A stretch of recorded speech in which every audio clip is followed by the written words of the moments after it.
এটা সেই শহর যেখানে অলি গলিতে লুকিয়ে আছে হাজারো ইতিহাস। এই গলি দিয়েই হয়তো স্বয়ং মহাদেব ভৈরব হয়ে খুঁজেছিলেন ব্রহ্মপাপ থেকে মুক্তি। হয়তো এই গলিতেই ছোট্ট রানী লক্ষ্মীবাই খেলে বেড়াতেন বাবার হাত ধরে। এটা সেই শহর যেখানে মাছলি বাবার মতো দুষ্টু লোকের থেকে আমাদের রেহাই দিয়েছিলেন সত্যজিৎ রায়। আবার ঠুমরির তালে তাল মিলিয়ে নেচেছিলেন প্রবাদ প্রতিম শিল্পী বিরজু মহারাজ। এই শহরের প্রত্যেকটি ইতিহাসের সাক্ষী স্বয়ং মা গঙ্গা, যিনি স্বমহিমায় এখানে চির বিরাজমান। ঠিক যেভাবে তুলসীদাস এই শহরে বসে রচনা করেছিলেন রামচরিতমানস, ঠিক সেভাবেই হয়তো কোনো একদিন মুন্সী প্রেমচাঁদও এই শহরেই লিখেছিলেন তার প্রথম কোনো কাব্য। এই শহরের ভিড়েই হয়তো মা দুর্গা তার কানের দুল হারিয়ে ফেলেছিলেন। আবার এই শহরের তীব্র কোলাহলের মধ্যেই রাজা হরিশ্চন্দ্র নিজের হাতে দাহ করেছিলেন তার পুত্র সন্তানকে। এটা সেই শহর যার ঘুম ভাঙে বিসমিল্লাহ খানের সানাইয়ের সুরে, আর সন্ধ্যা নামে রবি শঙ্করের অপূর্ব রচনায়। এটা মুক্তির শহর, এটা সনাতনের শহর, এটা শাস্ত্রীয় সঙ্গীতের শহর, কবিরের শহর, আবার রবিদাসেরও শহর। এক কথায় এই শহর ভারতবর্ষের এক অদ্ভুত প্রতিচ্ছবি। হ্যাঁ, এটা সেই শহর যাকে প্রলয়ের সময় নিজের ত্রিশূলে ধারণ করেন, রক্ষা করেন স্বয়ং দেবাধিদেব মহাদেব। তাই হয়তো নস্টালজিয়াতে মোড়া এই শহর দেখে মার্ক টুয়েন বলেছিলেন, older than history, older than tradition, older than even legend। এটা পৃথিবীর সবচেয়ে পুরনো শহর, যেটি পেট পুজোর সাথে সাথে অভিনব শাড়ির জন্য বিশ্বখ্যাত। আমার আপনার সবার প্রিয় বারাণসী।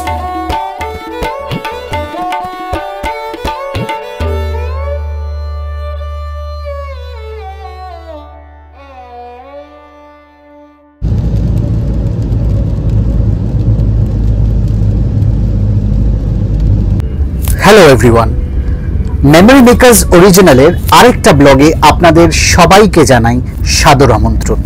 থাম্বনেল দেখে বুঝেই গেছেন যে এবারে আমাদের ডেস্টিনেশন কোথায়। তাহলে চলুন এবারের গল্পটি শুরু করা যাক।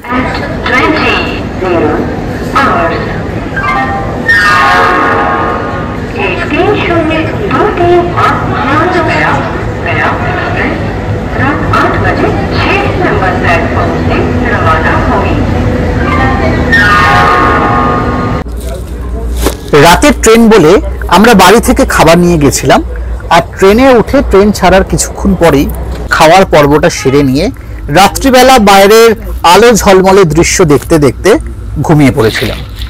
আর সকালবেলা যথারীতি ভোরবেলা সেই চায় গরমের আওয়াজ আর হাতে এক কাপ চা আর দুটি বিস্কিট দিয়ে শুরু করেছিলাম এদিনের যাত্রা।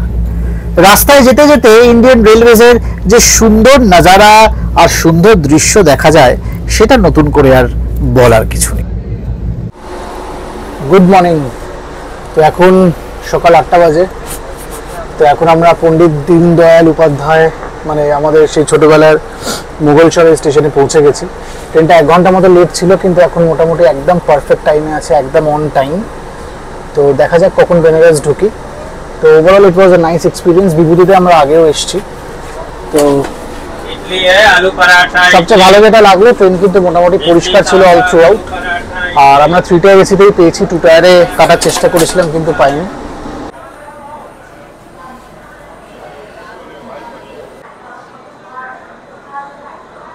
তো এই হলো আমাদের কোচ B1 দীনদয়াল উপাধ্যায় স্টেশনে আমরা এখন দাঁড়িয়ে। এখানে প্রায় 20-25 মিনিটের হল্ট থাকে।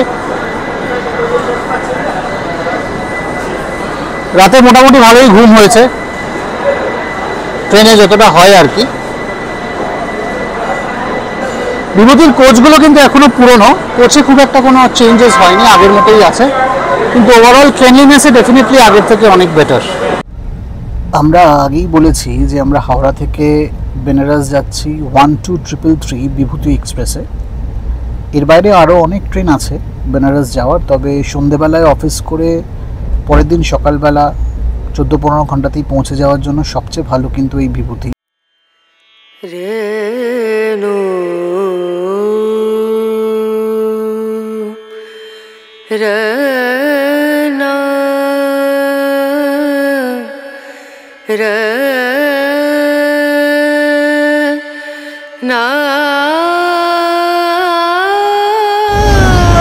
কাশি স্টেশনে এসে গেছি, আমাদের বাঙালিদের সেই মুক্তির ডেস্টিনেশন কাশী। কাশীর পর বেনারস বারাণসী জাংশন, সেই জাংশনে আমরা নামবো। তারপরে বেনারস বলে আরেকটা স্টেশন আছে।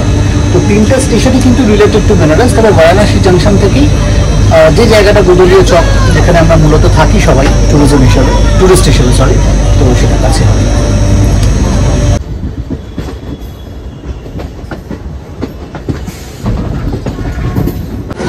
তাহলে পৌঁছে গেলাম, একদম রাইট টাইমে এসে বিভূতি। আজকে গুরু পূর্ণিমা, সবাইকে শুভ গুরু পূর্ণিমা। তো আজকে এই পবিত্র দিনে আমরা এই পবিত্র স্থান বেনারস ঘুরতে এসেছি, আর সঙ্গে নিয়ে এসেছি আপনাদেরকে।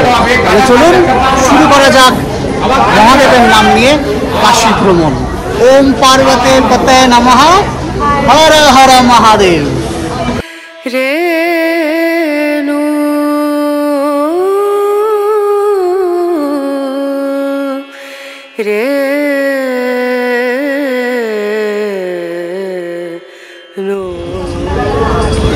তো বেনারস স্টেশন থেকে আমরা যে হোটেলটায় নিয়েছি, হোটেলটা আপনাদের দেখাবো, আশা করি আপনাদেরও খুব ভালো লাগবে। হোটেলটা একটু কিন্তু স্পেশাল। হ্যাঁ, তো সেখানে যাওয়ার জন্য আমাদের পিডিআর মল অবধি কিন্তু অটো বা ট্যাক্সি, আমরা অটো নিচ্ছি, পিডিআর মল অবধি কিন্তু আমাদেরকে ছেড়ে দেবে। তার কারণ তারপরে গোদলীয় চক অবধি এমনিতে গাড়ি যায়, তারপর কোনোদিনই যায় না। আর এখন এই রোপওয়ের কাজ আপনাদের যেটা দেখালাম, রোপওয়ের কাজের জন্য তারপরে পিডিআর মলের অবধি কিন্তু গাড়ি যাচ্ছে। তো আমরা যে হোটেলে থাকবো সেখানে ডেফিনেটলি কিছু বেনিফিটস আছে, কিছু সুবিধা আছে, কিছু স্পেশালিটি আছে, বাট তার জন্য একটাই ডিমেরিট যে আমাদের একটু হাঁটতে হবে। তো কিন্তু অসুবিধা নেই, কিছু পাওয়ার জন্য তো কিছু কম্প্রোমাইজ করতেই হয়, তো আমরা সেটার জন্য রাজি আছি। বাবা আছে, বাবা একটু হাঁটতে হবে, হয়তো একটু অসুবিধা, বাট মোটামুটি ওয়েদার সুন্দর, আশা করি প্রবলেম হবে না। তো চলুন, অটো ভাড়া 200 টাকা, 250 টাকা বলছিল, আমরা বার্গেন করে 200 টাকায় নিয়েছি। তো 200 টাকায় আমাদের পিডিআর মল অবধি।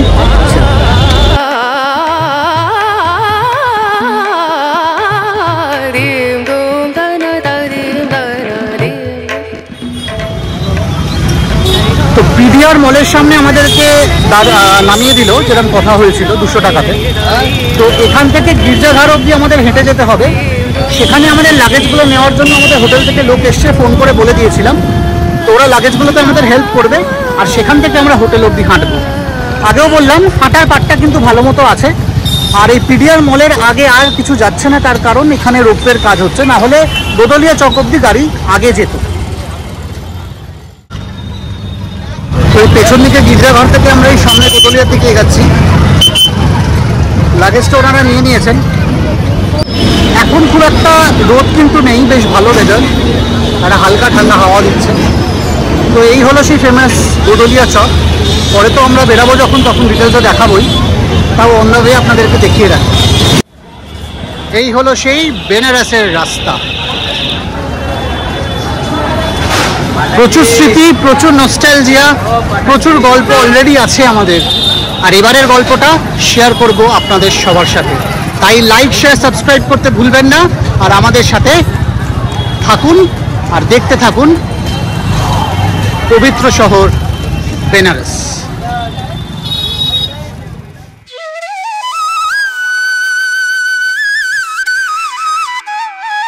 তো এই গেট দিয়ে ঢুকলাম আমরা।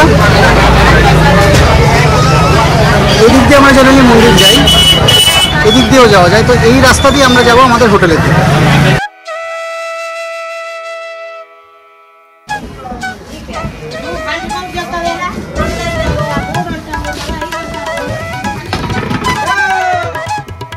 এই দিক দিয়ে এলাম, এইটা হলো আমাদের হোটেলের গলি, আর এই বাঁ দিকেই হলো মন্দির।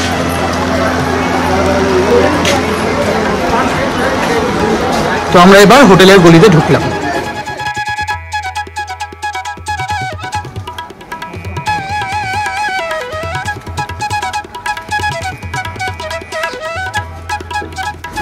বেনারস মানেই সেই সরু গলি আর সেই অদ্ভুত এক নস্টালজিয়া, আর সেই নস্টালজিয়ার মধ্যে দিয়ে সরু গলির মধ্যে দিয়েই আমরা এগাচ্ছি আমাদের হোটেলের মধ্যে।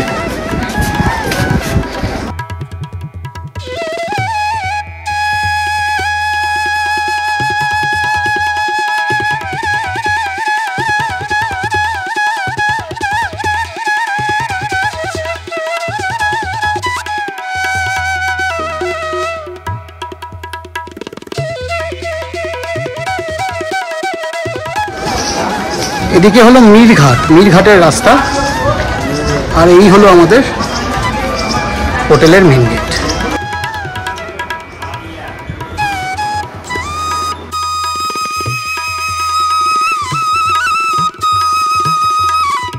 তো প্রথমে এসেই খুব স্বাভাবিকভাবে খিদে পেয়েছে, তো আমরা নিলাম পনির পরাঠা আর বাবা নিয়েছে আলু পরাঠা। তো আলু পরাঠা হলো 140 টাকা করে আর পনির পরাঠা হলো 150 টাকা। টেস্ট কেমন? ভালো তো।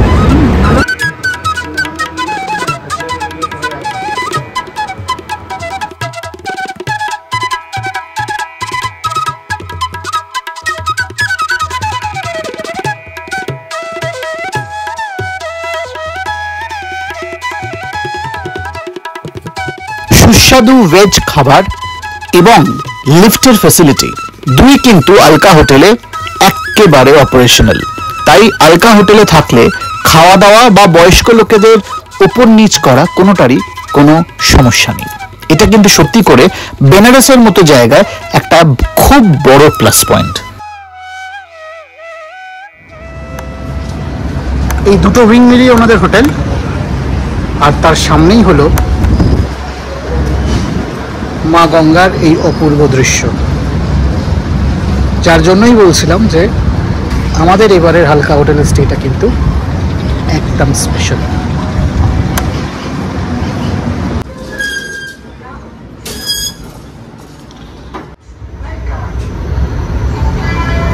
তো আমরা এখানে প্রিমিয়াম রুম নিয়েছি, যেটা বেস্ট ক্যাটাগরি রুম। আমরা লেফট উইংয়ে নিয়েছি বা পেয়েছি রাদার রুম, দুটোই মোটামুটি এক। টপ ফ্লোরের রুম হলে সবচেয়ে সুবিধা। আগে ভেবেছিলাম যে টপ ফ্লোরে একটু সিঁড়ি ভাঙতে হবে, বাট যেহেতু লিফট হয়ে গেছে তাই ডেফিনেটলি এটাই বেস্ট চয়েস। চলুন তাহলে দেখি, আপনাদেরকেও দেখাই আমাদের রুমটা কেমন।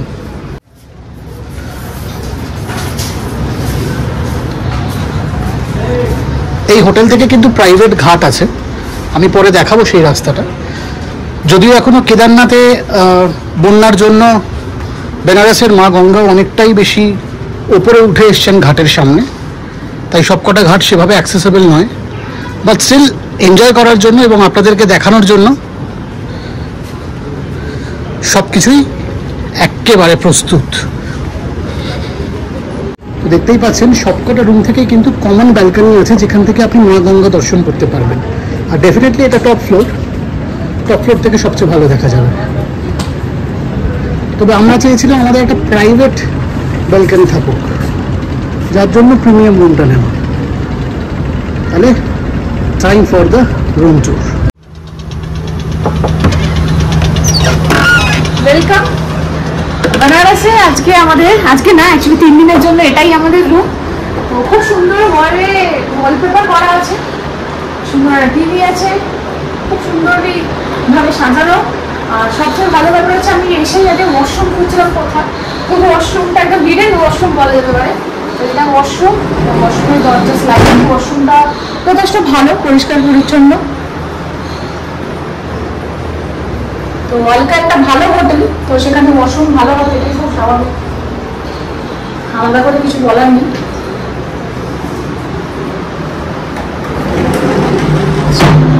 এদিকে টিভি দিয়েছে, তারপর একটা ওয়াকিং ডেস্ক আছে, মিনি ফ্রিজ আছে, এখানে আমাদের লাগেজ, একটা বড় খাট আছে, এদিকে একটা জানলাও আছে, এখানে একটা দরজা আছে, আমরা খুলে দেখিনি কি আছে দরজায়।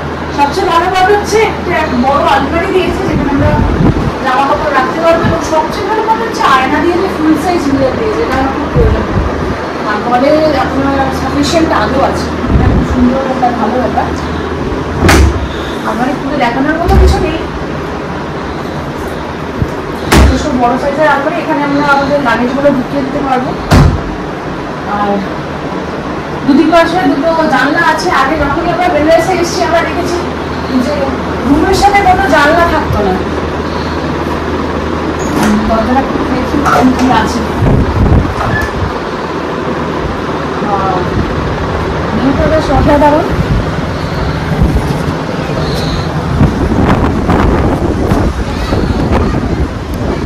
অসাধারণ ভিউ, মা গঙ্গার খুব সুন্দর ভিউ এখান থেকে দেখা যাচ্ছে। ওই দিকটা কিন্তু দশাশ্বমেধ ঘাট। তো আলকার যে এই কমন স্পেসটাও আলকারই, কমন ব্যালকনি ওটা। ওখান থেকে আমরা আরো দেখতে পাবো। গঙ্গার জল এখন অনেকটাই বেড়ে গেছে, এই ঘাটগুলো সব মোটামুটি নিচেই। বসার জায়গাও করা আছে, এখানে বসা যাবে। তো এটাই সবচেয়ে বেস্ট পার্ট। আর এটা প্রাইভেট ব্যালকনি, এটা প্রাইভেট ব্যালকনি, যেটা আপনাদের বলছিলাম আগে।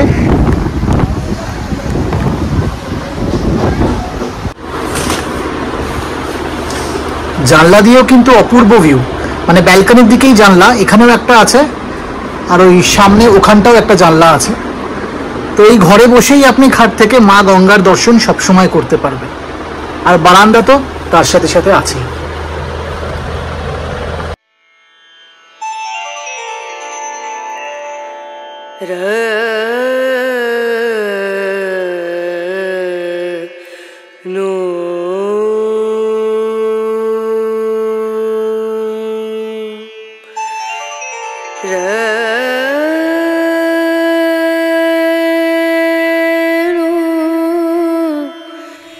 আলকা হোটেলের প্রিমিয়াম রুমগুলির ভাড়া কিন্তু ৭,৫০০ প্লাস জিএসটি, যদিও সিজনাল রেট হিসাবে ডিসকাউন্ট পাওয়া যায়, যেরকম আমাদের পড়েছিল ৬,০০০ টাকা মতো। এর বাইরে স্ট্যান্ডার্ড রুম আর ডিলাক্স রুমও আছে, যেগুলোর রেট কিন্তু এর তুলনায় কম। নীরঘাটের গায়ে লাগানো এই কমন ব্যালকনিটা কিন্তু আপনার আমার সবারই বড্ড প্রিয়। তার মেইন কারণ হলো যে এখান থেকে আপনি ডাইরেক্টলি দশাশ্বমেধ ঘাটের আরতি দেখতে পারবেন। আর এই যে নিচে সিঁড়িটা দেখছেন, এই সিঁড়ি দিয়ে কিন্তু আলকা হোটেলের প্রাইভেট গঙ্গার ঘাট।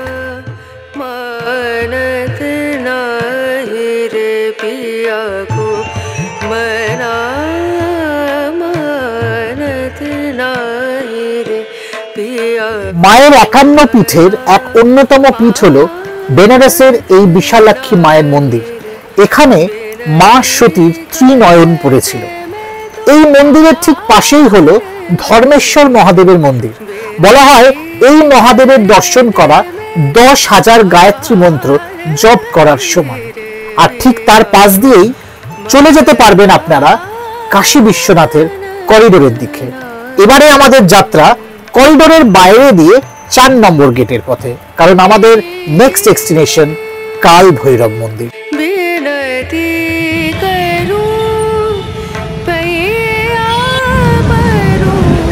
আমরা অনেকটা হেঁটে এসেছি বাবার মন্দিরের সামনে, প্রায় ৪ নম্বর গেট পেরিয়ে চলে এসেছিলাম।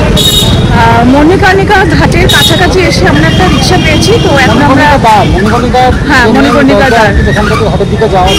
ভৈরব মন্দির পর্যন্ত যাব। ২০০ টাকা নেবে রিক্সা ৩ জনের। পাওয়া গেছে এটাই অনেক, তার জন্য আমরা আর বেশি কথা বলার উঠে পড়েছি। বৃষ্টিও পড়ছে এখানে। তো চলুন আবার বাবার মন্দিরে গিয়ে দেখাচ্ছি। হ্যাঁ, রিক্সাটা ভালো, অভিজ্ঞতা আর কি। আপনার বেনারসে এলে হাঁটতে হবেই, সুতরাং যেখানে সুযোগ পাবেন যতটা কম হাঁটা যায় ততটা। হ্যাঁ, বেনারসে এলে কিন্তু হাঁটতে আপনাকে হবে। তার সাথে যদি বয়স্ক কোনো মানুষ থাকে সেই হিসাবে নিজেদের প্ল্যান করবেন। তো চলুন বাবার মন্দিরে গিয়ে আমরা দেখাচ্ছি। ৩৫০ টাকার ডালা চাইছে, আমরা 250 বলছি। তো ওদের দোকান থেকে জিনিস কিনলে, মানে প্রসাদী কিনলে, ওরা একটা আলাদা রাস্তা দিয়ে নিয়ে যায়, সেখান থেকে একটু তাড়াতাড়ি হয়। কতটা তাড়াতাড়ি হবে গিয়ে বুঝতে পারবে। বাট আপাতত একটা শর্টকাট দিয়ে আমরা যাচ্ছি বাবার মন্দিরের দিকে। তো কাল ভৈরব বাবার মন্দিরের লাইনে দাঁড়িয়ে আছি। কাল ভৈরব বাবার তাৎপর্য বা কিংবদন্তির সাথে কি বলা হয় সেটা এই ভিড় থেকে বেরিয়ে আপনাদেরকে বলছি। তবে মনে রাখবেন, কাশী বিশ্বনাথ দর্শন তখনই সম্পূর্ণ হয় যখন আগে কাল ভৈরব দর্শন করবেন এবং তারপর রাজার রাজা বাবা বিশ্বনাথের দর্শন হবে। কেন বা কি সেটা কিছুক্ষণ পর এই লাইন থেকে বেরিয়ে আপনাদেরকে নিশ্চয়ই জানাবো।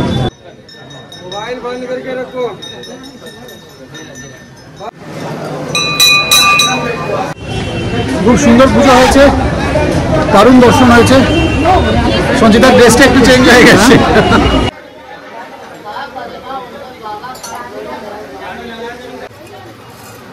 শপিং কিন্তু স্টার্ট হয়ে গেছে।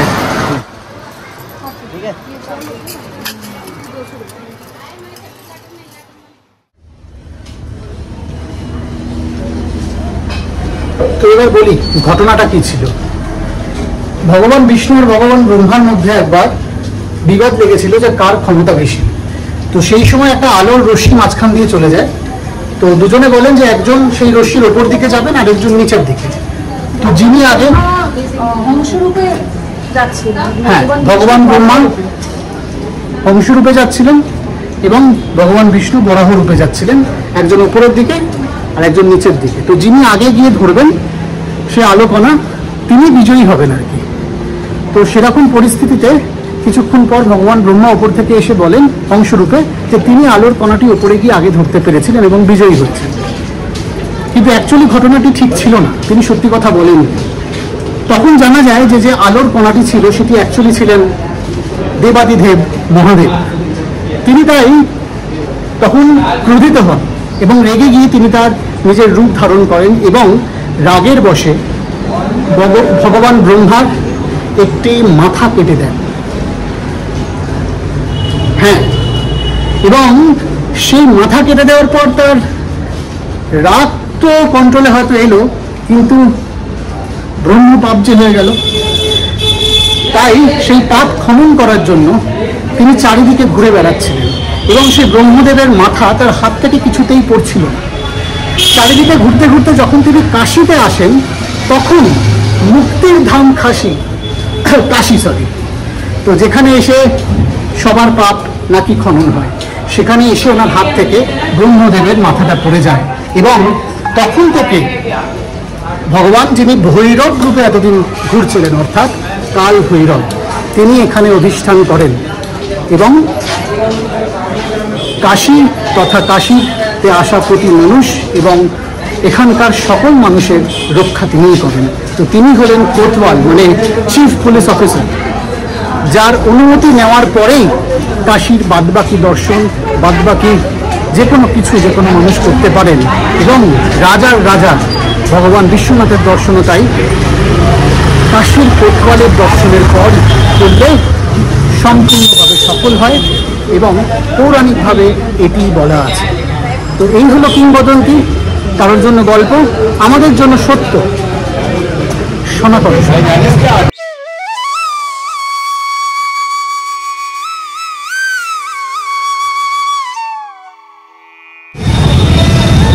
তো 150 টাকা রিক্সা ভাড়া নিল, কমই নিয়েছে। যাওয়ার সময় বরং 200 না কত নিল, 200 টাকা নিল, 250 টাকা লাগবে, 200 টাকা নিল। যাই হোক 150 টাকা নিল, অনেকটাই এগিয়ে দিয়েছে। যেমন একটা জিনিস বলে দিই, আপনারা জানেন তাও বলে দেওয়া ভালো যারা আসেননি কখনো, যে পৃথিবীর সবচেয়ে পুরনো শহর যেটা আজও মানুষ বাস করে, সেই শহরে যখন আমরা ঘুরতে আসছি তখন সেই শহরে কিন্তু কিছু পরিকাঠামোগত ডেভেলপমেন্টের জায়গা থাকবে। অর্থাৎ এখন বেনারস অনেক পাল্টে গেছে, আমরা আগে যা এসেছি তাই তো অনেক, মানে ভাবা যায় না স্টেশন থেকে রুখতে হচ্ছে ডাইরেক্ট ঘাট অব্দি আসার জন্য, মানে ম্যাগনিফিসেন্ট। আজকে গুরু পূর্ণিমা, আজকে খুব সুন্দর দিন, কাল থেকে শ্রাবণ মাস, তাই জন্য এক্সট্রা একটা ভিড় এমনিতেই আছে। তো বিভিন্ন রাস্তাঘাট বন্ধ, বিভিন্ন দিকে ওয়ান ওয়ে আছে। বেনারসে এমনিতেও হাঁটতে কিন্তু হবে, বয়স্ক মানুষদের জন্য তাদের হাঁটতে অসুবিধা, ব্যবস্থা থাকে কিন্তু হাঁটতে আপনাদের হবে। আর সরু গলি রাস্তাঘাট, একটু আনঅর্গানাইজ লোকজনের চলাফেরা, এগুলোতে কিন্তু রেগে যাবেন না। মনে রাখবেন এগুলোই আমাদের বেনারসের মাহাত্ম্যর মধ্যে একটা part. This is what we are here for, to get enriched and to witness the oldest existing city in the world and to witness the land of Mahadev. Har Har Mahadev. Har Har Mahadev.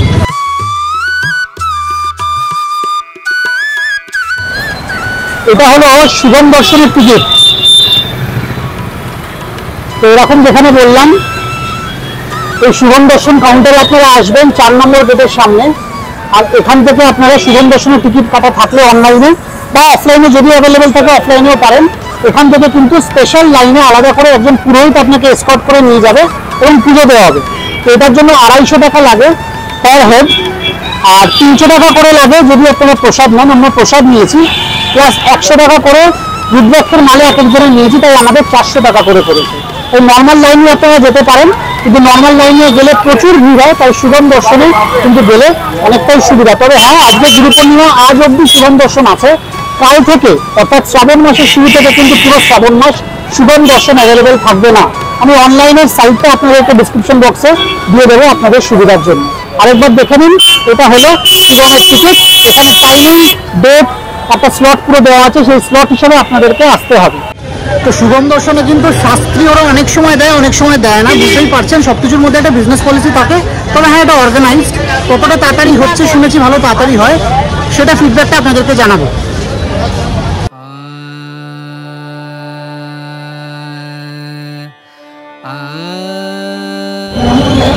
তো শুভম দর্শনের entry শুভমই হয়েছে, এবার আমরা করিডোরের দিকে যাচ্ছি।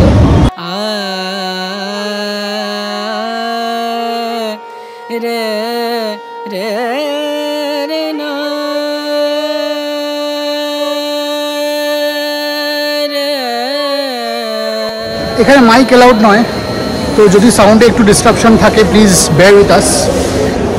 তো খুব সুন্দর পুজো হলো, খুব সুন্দর দর্শন হলো। আজকে গুরু পূর্ণিমার দিন আমরা সপরিবারে সবাই মিলে খুব সুন্দর প্রথমে কাল ভৈরব এবং তারপরে বাবা বিশ্বনাথের দর্শন এবং পুজো দিলাম। তার জন্য সত্যিই আমরা অভিভূত। আশা করি আপনাদেরও খুব ভালো লেগেছে। যতটা সম্ভব যেখানে অবধি মোবাইল অ্যালাউ করে আমরা দেখিয়েছি, যতটা সম্ভব ইনফরমেশন আমরা আপনাদেরকে ডিটেলসে দেবো। এখানে ক্লোক রুমও আছে, এখানে। তো সেই ক্লোক রুমে আপনি যেখানে বললাম যে শুভম দর্শনের জন্য লকাজ আছে, ওখানে ক্লোক রুমের লকাজ রেখে আসতে পারবেন। এবং তারপরে জুতো রাখার ব্যবস্থা মন্দিরের ভেতরে আছে। প্রসাদ কিন্তু যদি আপনাকে কিছু চড়াতে হয় বাবাকে, তাহলে মন্দিরের বাইরে থেকে কিনে আনবেন, কারণ মন্দিরের ভেতরে বাবাকে চড়ানোর জন্য দুধ পাওয়া যায় এবং তার সাথে সাথে প্রসাদ মানে আগে থেকে পুজো দেওয়া প্রসাদ, যেটা আপনি বাড়িতে নিবেদন করা যায়। তো শুভম দর্শনের সাথে এরকম একটা ছোট প্রসাদ থাকে, প্লাস এর বাইরে অ্যাডেড যা কেনার আপনারা ভেতর থেকে কিনতে পারেন। মন্দিরের ভেতরে কিন্তু কোথাও ফুল পাওয়া যায় না, সুতরাং ফুল যদি বাবাকে দিতে হয় তাহলে কিন্তু আপনাকে বাইরে থেকে কিনে আনতে হবে। আমার একটা জিনিস জাস্ট, এখানে সবই ভালো, মানে মন্দির যা আগে যা ছিল এখন অসাধারণ সুন্দর করে দিয়েছে, কিন্তু মন্দিরে ফুল পাওয়া যাচ্ছে না বাবার পুজো দেওয়ার জন্য, কিন্তু চারিদিকে জামা কাপড় বা শপিং মানে একটু সুভিনিয়ার শপ মতো রাখা হয়েছে। সুভিনিয়ার শপ ট্যুরিজম প্রমোট করার জন্য আমরাও খুব ভালোবাসি, আমরাও কেনাকাটা করতে ভালোবাসি। তবে বাবার মন্দিরের প্রাঙ্গণের বাইরে, এটা মন্দিরের ভেতর বলবো না, কিন্তু করিডোরের ভেতরে ডেফিনেটলি যে নতুন করে করিডোরটা বানানো হয়েছে সেখানে সুভিনিয়ার শপ রাখা হয়েছে খুব সুন্দর, কিন্তু তার সাথে যদি একটু ফুল বেলপাতাও রাখা হতো বোধহয় আলাদা। সেটাই, বাবার পুজো দেওয়ার জন্য ফুল বেলপাতা পাওয়া যাচ্ছে না, কিন্তু শাড়ি জামা কাপড় ওগুলো। তো এটা আমাদের অ্যাজ এ ট্যুরিস্ট আমাদের মতামত, অনেস্ট রিভিউ, অনেস্ট মতামত দেওয়ার জন্যই আমরা এক্সপ্লোর করি, আমরা ঘুরতে আসি আর আমরা মেমোরিজ বানাই।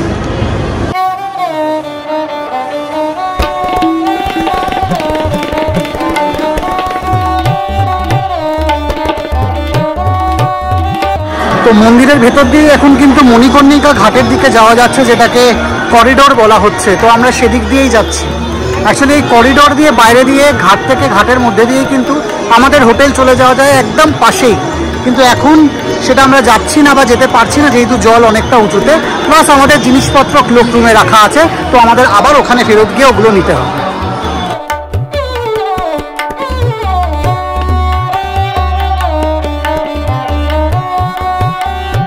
ফ্রিতে বাবার ভার্চুয়াল ভিআরের মাধ্যমে দর্শন করা যাচ্ছে। তো দেখি নতুন পদ্ধতিতে বাবার দর্শন কীভাবে করা যায়।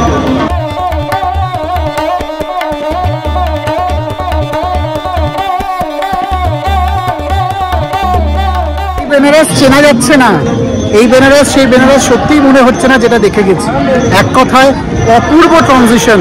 এই করিডোর সত্যি করেই বিউটিফুল, এবং যা ব্যবস্থা এখানে রাখা হয়েছে, ফুড কোর্ট থেকে শুরু করে ভার্চুয়ালি বাবার দর্শন, সুগম দর্শন, রুদ্রাভিষেক, তার জন্য সত্যি করে কর্তৃপক্ষ এবং প্রশাসনকে হ্যাটস অফ।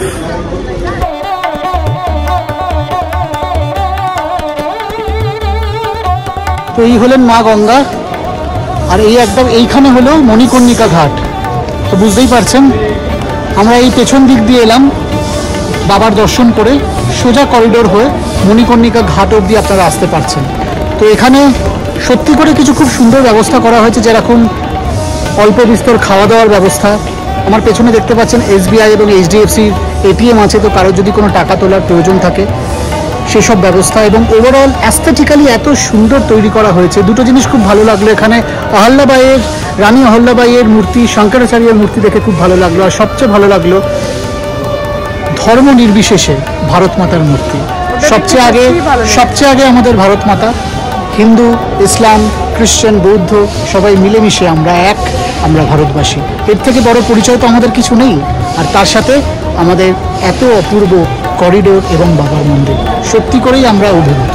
শুধু যে একটা পয়েন্ট বললাম, একটু ফুলমালার দোকান আর একটু এই সুভিনিয়ার শপটা যদি করিডোরের বাইরে হতো, আমাদের যেন মনে হয় বোধহয় এই সুন্দর অ্যাস্থেটিক্সটা আরও বেশি ফুটে উঠত।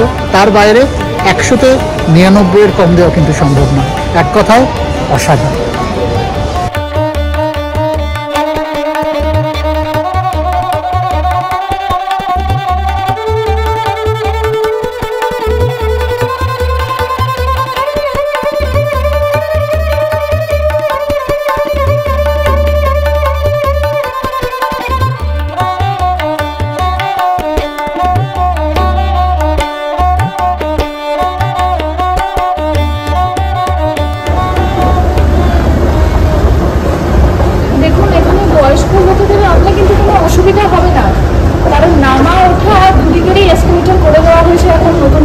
এটা হলো মণিকর্ণিকা ঘাটের দিকে যদি কেউ যায়, কিছুটা সিঁড়ি ভাঙতে অবভিয়াসলি হবে, কিন্তু অনেকটাই যেখানে চড়াই আছে সবচেয়ে বেশি, সেই জায়গাটা কিন্তু করা আছে।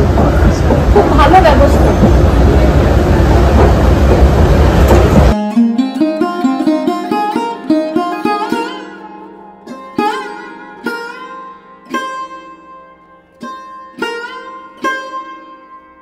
সন্ধ্যার সাজে বাবা বিশ্বনাথের মন্দির এবং করিডোর যেন হয়ে ওঠে আরো সুন্দর এবং পবিত্র। সন্ধ্যাবেলা বাবার মন্দির এত সুন্দর হয়ে যায় যে চারপাশে একটা আলাদাই অরা বোধহয় কাজ করে। বাবার মন্দির থেকে বেরিয়েই আমরা এদিনকে চলে এলাম মা অন্নপূর্ণার মন্দিরে, এবং মায়ের মন্দির থেকে তো কাউকে খালি হাতে ফেরানো হয় না, তাই রাতের ডিনার হিসাবে এদিনকে আমাদের ছিল মায়ের মন্দিরের অপূর্ব সুন্দর এবং সুস্বাদু প্রসাদ।